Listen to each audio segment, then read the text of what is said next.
My name is Samantha Hollister. It is February 23rd, 2010, and I am interviewing Lewis Smith. What branch of service did you enter? I was in the U.S. Army Air Force. And what were the dates of service? September 1942 to September 1945. Where and when were you born? I was born in Washington Mills, New York, on December 7th, 1922. What was your pre-war education? High school. Where? Where? Sequoia Valley Central School. What was normal life like for your family before the war? Well, we had a large family. There were 7 of us, and the family, 7 children, and our grandmother and grandfather lived with us, and we had a good life. Yeah, very good life. Yeah. What was your job before the war? Well, I had a couple different jobs. After I got out of high school in 1940, I went to work in the local grocery store for a while, delivering groceries and putting up orders. And then I worked at a ice cream, the shipping room of Dairy Ice Cream. Well, then I got a job up to, at that time it was Rome Army Air Base. And then I went in the Air Force. How old are you when you first entered service? I was 19. Did you enlist or were you drafted? No, I enlisted, yeah. Where did you... I'm sorry, I wasn't quite 19 yet. I hadn't reached my 19th birthday yet. And the reason I point that out is because when I was working up there, I'd only been there about a month, and one of my coworkers said to me one day, you know, the Air Force is looking for aerial gunners. And he said, why don't we sign up? I said, well, no. I have no idea what an aerial gunner was in the Air Force. I said, well, that sounds like a pretty good idea. But if we signed up before our 19th birthday, we were guaranteed to become an aerial gunner. So I went home and I told my mother and father that evening that I was going to join the Air Force. Well, of course, naturally, parents, all the parents, I guess, didn't think too much of that, but I did anyhow. And so I actually enlisted in the, at that time it was U.S. Army Air Force. Where did you receive basic training? I took basic training at Atlantic City on the boardwalk.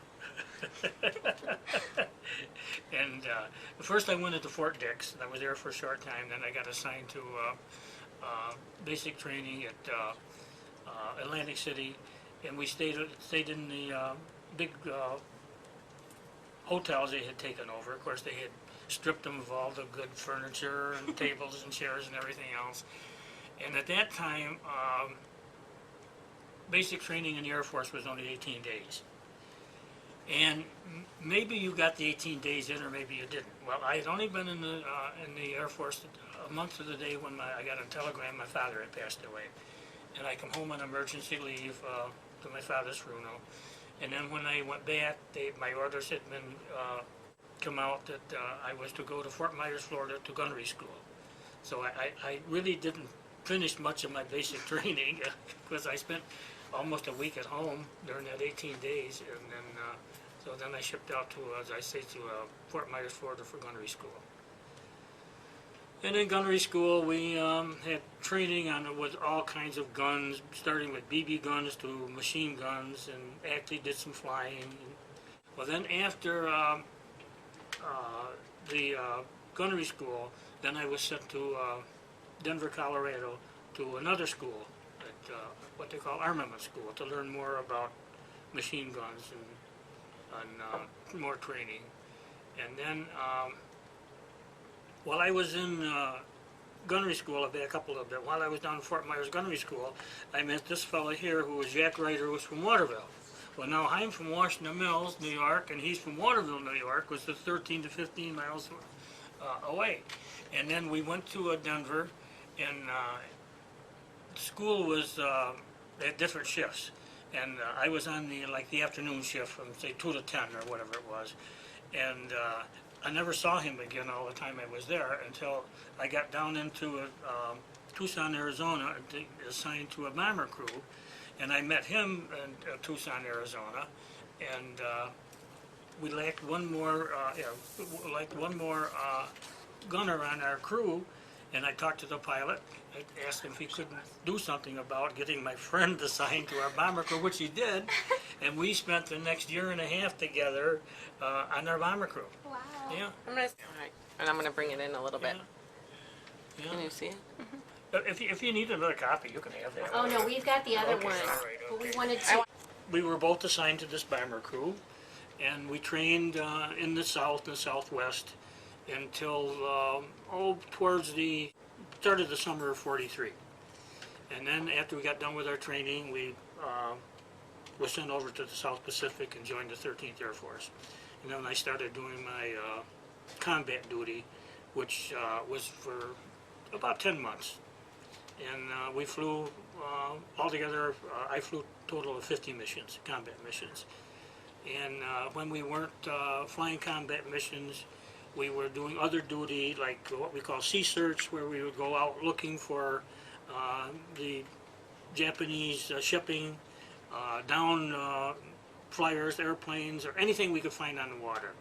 And then, luckily, at the same time, I had one rest leave in New Caledonia for a week and 2 rest leaves in Sydney, Australia. Well then, after I completed my duty over in the Pacific, I was sent back to the United States. And I was sent back to Denver, Colorado to school again. Right through the same school where I had already been about almost 2 years earlier. And then after I got done with the school, I had my choice of either staying there in Denver, Colorado, and becoming an instructor, or leaving there and going down to work in, say Arizona or Texas or someplace on airplanes. Well, Denver was a pretty nice city to be stationed in, so I stayed there and became an instructor. And in May of 1945, I twisted the lieutenant's arm to let me go home and get married. And I'm still looking for that lieutenant. I just had to put that in there, but yeah. So I come home and got married. My wife went back with me. That was in May of 1945. I lived off the base. I had like a 9 to 5 job out at the base as an instructor. And then the war was ended. Well, then I got discharged from Denver. Yeah. What exactly was like, you said you went on like 15 missions. What was that like? Well, it was scary.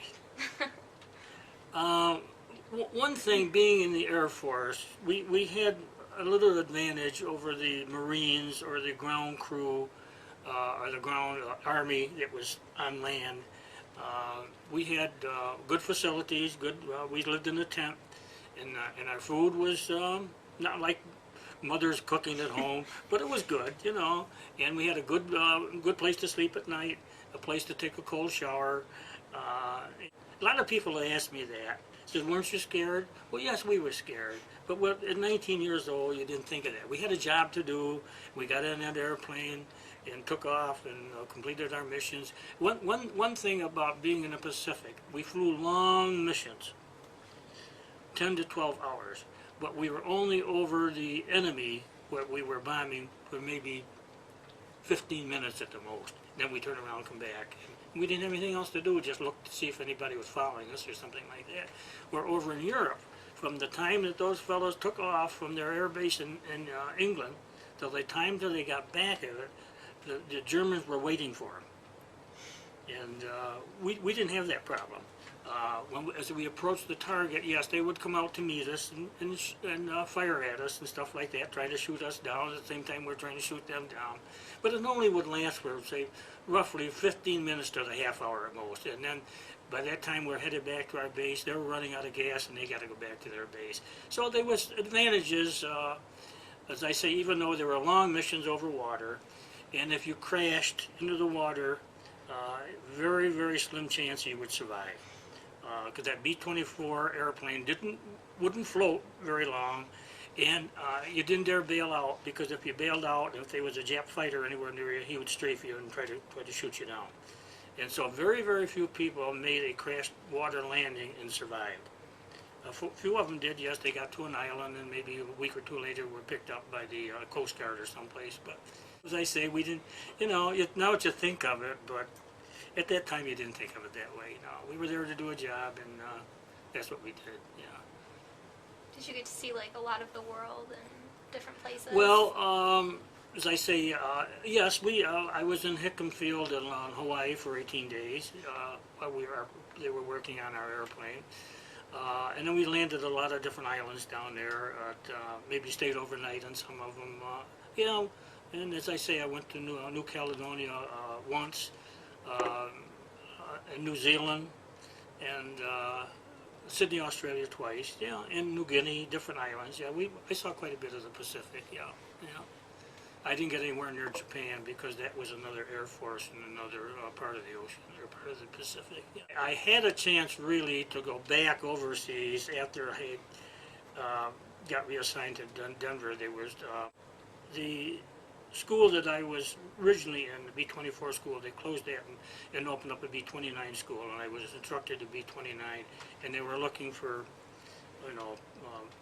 people to get on a bomber crew and go back, but I didn't want to go back again, so I'd done my time, and I didn't want to do it again. Yeah, I figured I had pretty good luck as it was, and we were very, very lucky. Our crew, the whole 10 of us, we got shot up a little bit, but none of us ever got injured. We did our duty for our missions. Some had more than 50 missions, and we all came back safe, and so I figure we're a pretty lucky crew. What were some social activities you did to like pass the time? Well, being over there in those Pacific Islands, there wasn't really much to do, but we played a lot of volleyball, played cards, and they had movies every night. And they had a little rec hall, if you want to call it that, where there was ping pong and you could play cards. And of course, there was no television or anything like that, or not much of a radio. And that's usually what we did. Yeah, we played a lot of volleyball, and yeah. What was your most like memorable experience that you had? Well,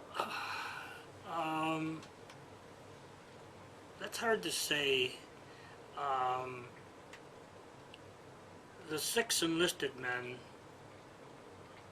we were all in the same tent together. We ate together, went to, most of us, to meals at the same time, played cards together.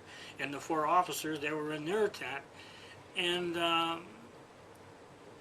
just being with the crew and the other fellows, it was just something different. Here are the 10 of us from all different walks of life, all over the United States. Some lived in Maine, and some lived in Oregon, and Pennsylvania, and Mississippi, and all over. And I can't really, at this point, have any real event that I can say was, I could really remember. Just the people and like how Yeah, the close you people, were. yeah, and just being with them, yeah. Did you receive any medals or honors? Well, yes, I have what they call the Air Medal, with, well, for every 5 missions you flew, you got a oak leaf cluster to it, and but nothing outstanding, no. The Air Forces that was in the Pacific, they didn't get the medals like they got over in Europe or Italy, but we weren't there for the medals. We were there to do our job, and yeah, it's nice for what I got, but and I'm proud of them. But yes, yeah, but nothing outstanding, no. When you returned home, like what was that like? Like how did the people? Well, receive you? of course, my life was different. I'm married now. Yeah. Not going home to my father had passed away. Not going home to my brother or my brothers and sisters.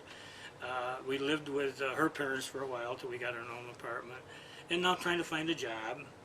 I probably could have gone back to Rome Air Base and got my job back, but I didn't, and I wasn't interested much in going to school, or college or anything. So I got a job. I worked in a structural steel plant for about 10 years, and my father-in-law ran a gasoline service station in Washington Mills, and in 1954, they twisted my arm to take over his business. And my wife didn't want me to do it, but I did it anyhow. And I had that business for 28 years in Washington Mills. And as my sons got older, they helped me out a lot, and both of them was in business with me for quite a while. And in 1981, I got out of that business and went to work for the town of Hartford, but it's still there, yeah. But life was different, yeah, you know, yeah. Was it hard adjusting or anything? No, I don't think it was that hard, no, I don't think it was that hard, no, it was different, you know, we had children, I had 4 children, and raising a family, and thinking of that, you know, and stuff like that, Yeah. yeah.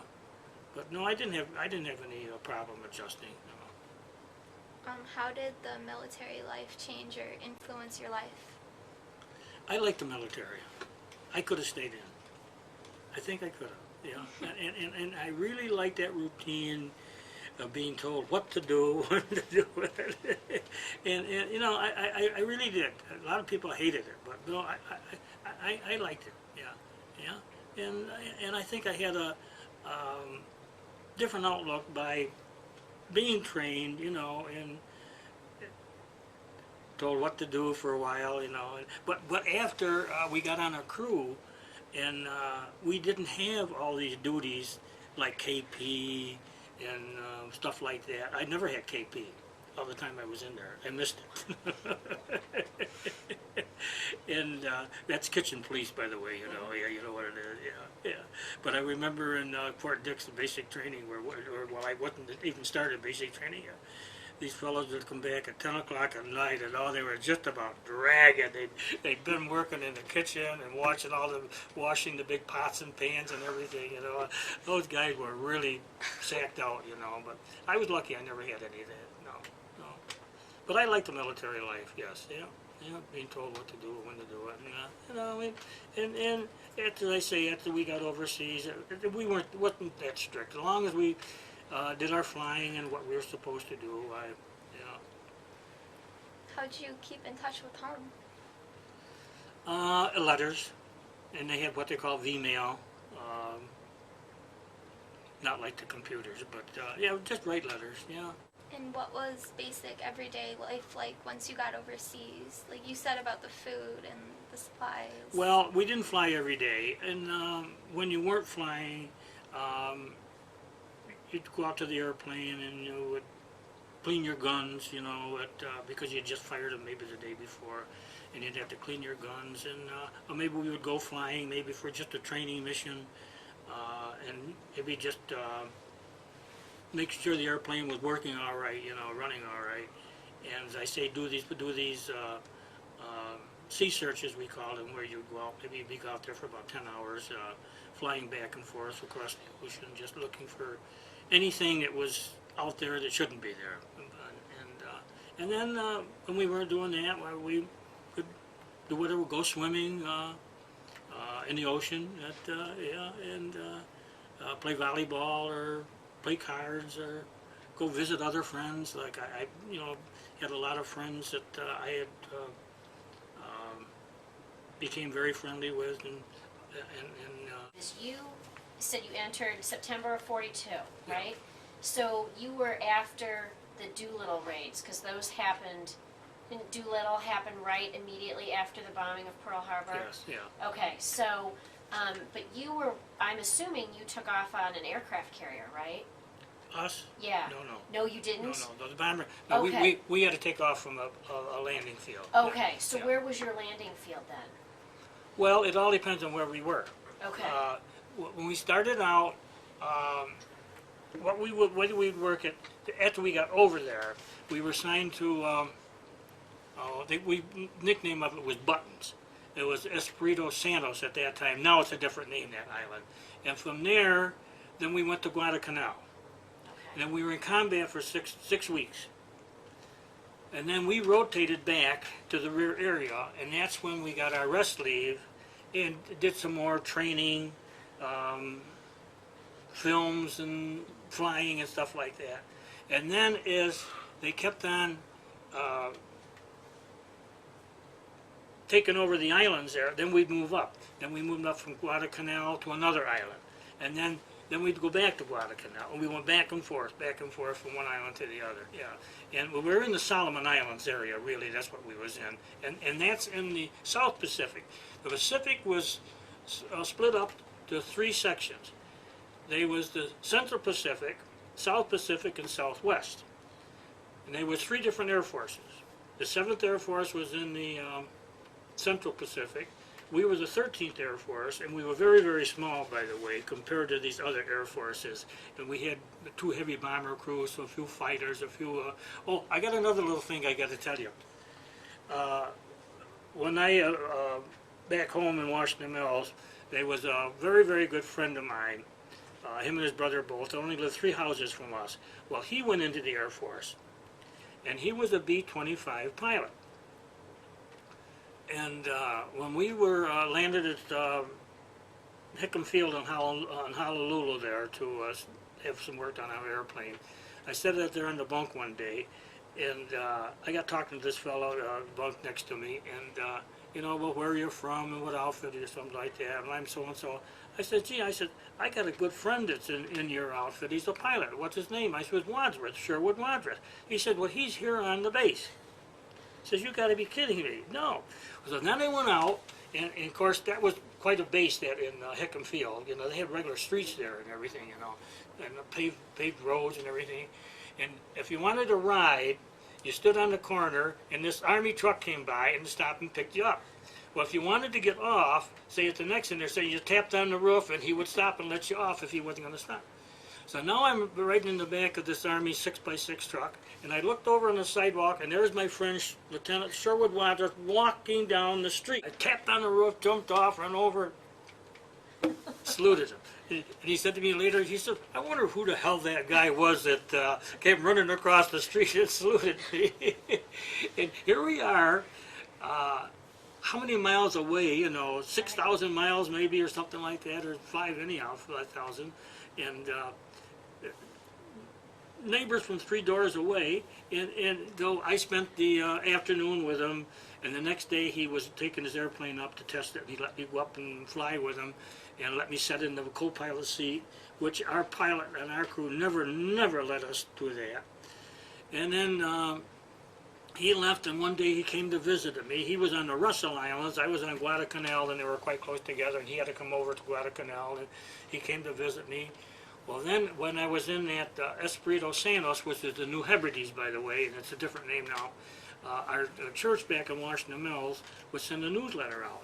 So I got the newsletter, copy of the newsletter one day, and it told how Fred Weigel, who was from Washington Mills, was there on that island in an Army hospital, had his appendix out. I went to visit him.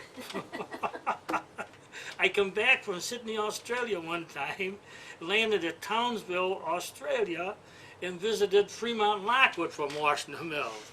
No, you know. Now, the planes that you were in, how many people were on a plane? 10. Okay, so where were you, like, can you describe, like, how the plane I started was out where as you the, were? you know, and I meant to bring a picture of that airplane too. Damn it all. Well, you can bring it when you I come will, in yes, in yeah, May. yeah. I meant to bring a picture of our plane, complete picture of it. Okay, when I started out, I was what they call the tail gunner. That was in the back. And Ryder was at another position. Well then, the reason why we stopped in Hickam Field in Honolulu was they finally came to the conclusion that the Japanese fighters knew that there wasn't much firepower in the front of our B-24 airplane, so that's where they were making all their attacks coming into the front. So they took what they call the consolidated turret, which I had, that I set in there with my little guns up and down and around all by myself, and they put that into the nose. So then I became the nose gunner, and Ryder from Waterville became the tail gunner. And that's where I was. I rode out in the nose all the time. So the 10 of you that are in that picture were all on the same plane? Yep. There was a pilot, co-pilot. Oh, I got the list here that goes with that. Tells who they are, what their position was. Yeah, yeah. As far as I know, some of them I did not, which, too bad we didn't have internet and computers in those days to keep touch with these people. Some of them One from Utah I kept in touch with, and one from Warren, Pennsylvania, the one in Biloxi, Mississippi, and of course Ryder, and one from Long Island. We kept in touch with each other. Some of them, when we got out of the service, that was it. And it's too bad, I wish I had. Now I wonder if I can go to Facebook and find them. And I'm on Facebook, by the way. Well, Sure you could. I love it. well, this fellow was from Biloxi, Mississippi. We kept in touch. And he passed away a few years ago. And I still correspond with his daughter through letters and mostly by email now. So she emailed me one day and she said, well, why don't you sign up for Facebook? So I did, you know. And we sent pictures back and forth. And my daughter came down and she put pictures on my Facebook and stuff like that. And, what the hell, at 87 years old, what the hell am I running now for Facebook for? I didn't know I had so many friends, to tell you the truth. But you know, Well, she's on. She'll Yeah, have to I'm gonna friend friend you. you. but I got thinking the other day, why don't I go on Facebook and say I'm looking for anybody that I served with in the 13th Air Force in World War II, specifically Ryder, whatever their names are, and see if I can't find them, Yeah. or some relative. Oh, and I was telling Sue Philo there, this fellow from Waterville, Maine, he became our pilot after our pilot stopped flying. And I've tried and tried for years to correspond with him. And anytime someone passed away or something, I had a question, I would write to him. He would never respond to me. Never. I even went, his name was Lalibert, and I even went to whatever you go to on the computer for people search, you know. And I found another Lalibert in Waterville, Maine, but there were no relations. And that woman emailed and said, I even tried to call him on the phone, whether he passed away, but I know he had family. Wow. And it was sad because, Yeah. you know, Yeah, because you were trying to make Yeah. contact. So. yeah, the 10 of us was, as I say, the six enlisted men, and we were on one tent, and we lived together, you know, we did everything together. Yeah. Now, were the pilots and the co-pilots officers? Yes, the pilot, co-pilot, navigator, and bombardier were officers. Okay, and what would be their rank? Well, they of course they started out as lieutenant, but they became captains. Okay. It's just like that was another thing about I wrote in my little story. I said the Army Air Corps. Well, I didn't realize when I went in the name had been changed to the U.S. Army Air Corps, but just no big difference. But anyhow, that was one thing. Anybody in the Air Force got rank. If you went to one school, you automatically became a sergeant. But while I was at the gunnery school and graduated from there, they changed the rules and regulations. You had to go to 2 schools. And I had no choice where you could either go to armament school, radio school, or mechanic school. Well, I got sent to armament school. When I got out of there, and got on a crew, then I became a staff sergeant. And the fellow who was the engineer, he became a tech sergeant. There was 3 stripes up and 2 below, and the fellow who was the operator, radio operator, he became a tech sergeant, what they call a tech sergeant. And you automatically got those because you were flying. And we got a little extra money. Okay. Yeah, we got our total pay was $96 a month. Oh my goodness. We got a little bit extra for flying. Oh my yeah. goodness. Now you shot with the gunnery. Yeah. Did you guys drop drop bombs from your? Oh yes. Oh yeah. okay. Yeah. We dropped Okay. bombs. Oh yeah. All right. Yeah. So yeah. when you we were- killed a lot of fish. Okay. No, that's true. We did because Okay. we missed the target a lot. Okay. It was pretty hard. Yeah. So you were given a mission, Yeah. a target, Yeah. and you flew over it. Yeah. Dropped the bombs. Dropped the bombs. Yeah. Shot if there was. I'm taking it. You shot if there was any enemy aircraft in the area. Yes. Right. Yeah. Okay. Yeah. And then yeah. and then went on. So we then went turn around, okay. come home. Okay. Yeah, went home. Yeah. and yeah. 10 to 12 hours long. Yeah, well, some of them were so long, we couldn't do them all in one day. We would leave our base, go to another island, stay overnight there, and then go onto the target, go back to that island, stay overnight, and then go back home again. Wow. So we're gone for 3 days. Okay. Yeah, You did We, 50 of those, huh? Well, we weren't in the Guadalcanal campaign because as they'd already taken over Guadalcanal because that's where we were based. But then They took over the island called New Georgia, so we went there, and then we would bomb Rabaul, which was we did a lot of night flying, by the way, a lot of night missions. Now, that was scary. That was a little scary, because now you're sitting there and you're this airplane, and you don't know who's over here on your left because there's no lights on. We had running lights on the airplane, but you didn't have them on, because if we had them on, the Japs knew where we were. Now you don't know who's over here, you don't know who's over here, anybody around you, and then the lightning would come. The lightning would dance off the barrels of the two 50 caliber machine guns sometimes, or you'd look at a star. Well, now that's another airplane, and you'd watch that star. You would watch it, and you'd watch it, and watch it, but it wasn't an airplane, it was a star. Then we had a navigator. Now that man had to be on the ball. When we went out for these sea searches, we would start here, and we would go out here certain length of time, over here and back like this, and keep on doing this. Now, he had to know where we were to get back home. In the same way flying at night, he had to know, and he did that with the stars. Did you guys ever get lost? We were coming back from one mission, and we started throwing everything overboard. But luckily, we found the island and landed all right. And that was, I take it you were throwing things overboard to save on fuel. Yep, to lighten the airplane. Everything you could find. Wow. Everything you could find. Of course, the last thing you throw over was your guns. But we started doing that, but we hadn't got rid of the guns yet. No. We started doing that. That was probably the scariest that we had. Wow. But it was, night flying was, but we did a lot of them. A lot of night flying, yeah. And then as they kept on taking over the islands, we keep on moving up. And after I got done and come home, they started going farther and farther away all the time. Longer and longer missions all the time, yeah. Because you left in, did you say 45? Yeah. Okay. So the war was No, 44. 44. 44, yeah. Okay. Yeah. We worked on a point system. You got a point for so many hours you flew, so many missions, so the length of time overseas, and you accumulated that. And then you would compete against another enlisted man. Yeah. Then, but those poor guys that was on the ground working on the airplanes, they didn't get rest leave. They were stuck there, some of them, for 3 years. And they just moved from one island, where that was one of the perks of being flying. We went on rest leave, which was nice. I went down to Sydney, Australia twice, saw some of Sydney, and New Zealand. Nice. Yeah. Now, did you engage in a lot of combat in the air, like with enemy aircraft? Yeah. Yeah, we were lucky. We didn't get. We got shot at, but we didn't, nothing real serious. Yeah.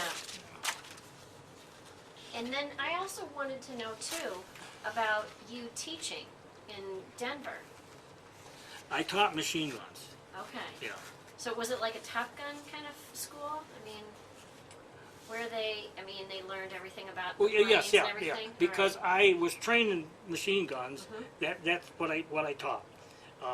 When I was in the B-24 school that I went through, what I did, I gave them their final test before they got, Then they closed that one, and they opened up the B-29 school, and because I was trained in machine guns, and that's what I knew best. Then I taught machine guns. Yeah. Okay. Yeah. Interesting. Then the war ended. Yes. I knew that I had credit with one of the other crew members for shooting down the jet plane. And we had, if I get too long here, just let me know. We had, I belonged to what we call the 307th Air Force, 307th Bomb Group Reunion Association. I was in the 307th Bomb Group. And we have quite an organization, and we had a historian, so everybody would send stuff to this historian, records and everything. Well, he passed away, and he had tons of stuff. And another person who wasn't even connected with our 307th Bomb Group took it over, and he's got the stuff on the computer. And through the computer, I found that I had partial credit for a couple, shooting down a couple more, and I'm going to leave this with you because I don't think you had that. Oh, okay, Yeah, great. yeah, I'm going to leave it with you. Yeah. Oh, good. And I never don't remember it. I remember the one, but I don't remember the rest of them. Wow. Yeah. Very interesting things. Yeah. I mean, this is stuff I never even knew about, so. And I was encouraged by a friend of mine to put everything that I'd done, and I said that I kept a diary for a year and a half, day to day, everything I did. And if you want to know what I did, read my story. I did. It was wicked interesting. Actually. Pardon? I did read it. It was Yeah, okay. really interesting. And it was taken right from my diary, a lot of that stuff right from the diary. And I was always sorry I didn't keep it for the other year and a half. So I was encouraged by a good friend of mine to put it down. And I did. And I've passed it all around different people. And but sadly, my children don't seem to be that interested in what I did or the World War II of anybody else's. Yeah, and that's the generation, you know. That they will someday. Yeah, yeah, yeah, yeah, yeah. I think sometimes we take it for granted. Yes, yeah, I think so. Yeah, yeah. We yeah. haven't- Well, I couldn't. I probably really shouldn't say that they're not interested. They may be more interested in what I think they are. Yeah, yeah. But it's hard. I was talking to my students about it today, and the fact that our generation and their generation, we've never lived in a world war. And No. not that we no, want to no, ever experience that, No. but there's a certain pride and camaraderie that, like, everybody kind of unites. And you know, we just got done talking about World War I, and you know, people, you know, then you know, Yeah. he went to the war, and then you've got World War II, and the same kind of effect. So When you stop to think, World War II, it happened overnight. And how the people came together. Now, they've got to feed me, and they've got to clothe me, and everything else. I'm just one. They've got to supply me with an airplane, parts, fuel, the rest of the crew. Got to build ships, got to build airplanes. They can't do it today. Now why? But we did it in World War II. And we're over in Afghanistan, we were over in Korea, we were in Vietnam, Iraq, we're all over the world. And we'll never always be there. We still got 50,000 troops in Korea. Why? They're afraid of North Korea. well, World War II seems to be that it was a cut and dry Yes. mission. Yeah. Yeah. People Yeah. knew why they were there, Yeah. and they knew what they Right, had to do. exactly. And Yeah. people back home knew and knew what they had to do. But And this, ever since then, yeah. nothing's been But this clear cut. Iraq and Afghanistan is absolutely horrible. You don't know who the enemy is. At least we knew who the enemy is. Now, I'm not afraid to talk of what I did. I have two very good friends that was the Marines over in the Pacific. You can't get one word out. I have a brother-in-law that was shot up terrible over in Italy. He will not talk about it. So what's the difference between you wanting to talk and them not Well, wanting to talk? Because we didn't see that carnage that they saw.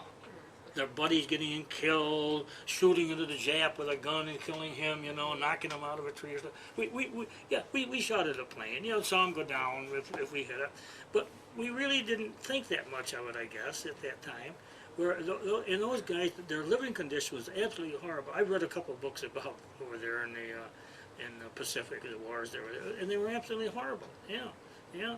And it was a 24-hour deal. They had no facilities, good place to live, no place, you know, and no place to sleep, only on the ground. And where we were lucky, yeah. Because when they went in and they built an airstrip, they moved everything in for us to tents to live in, cots.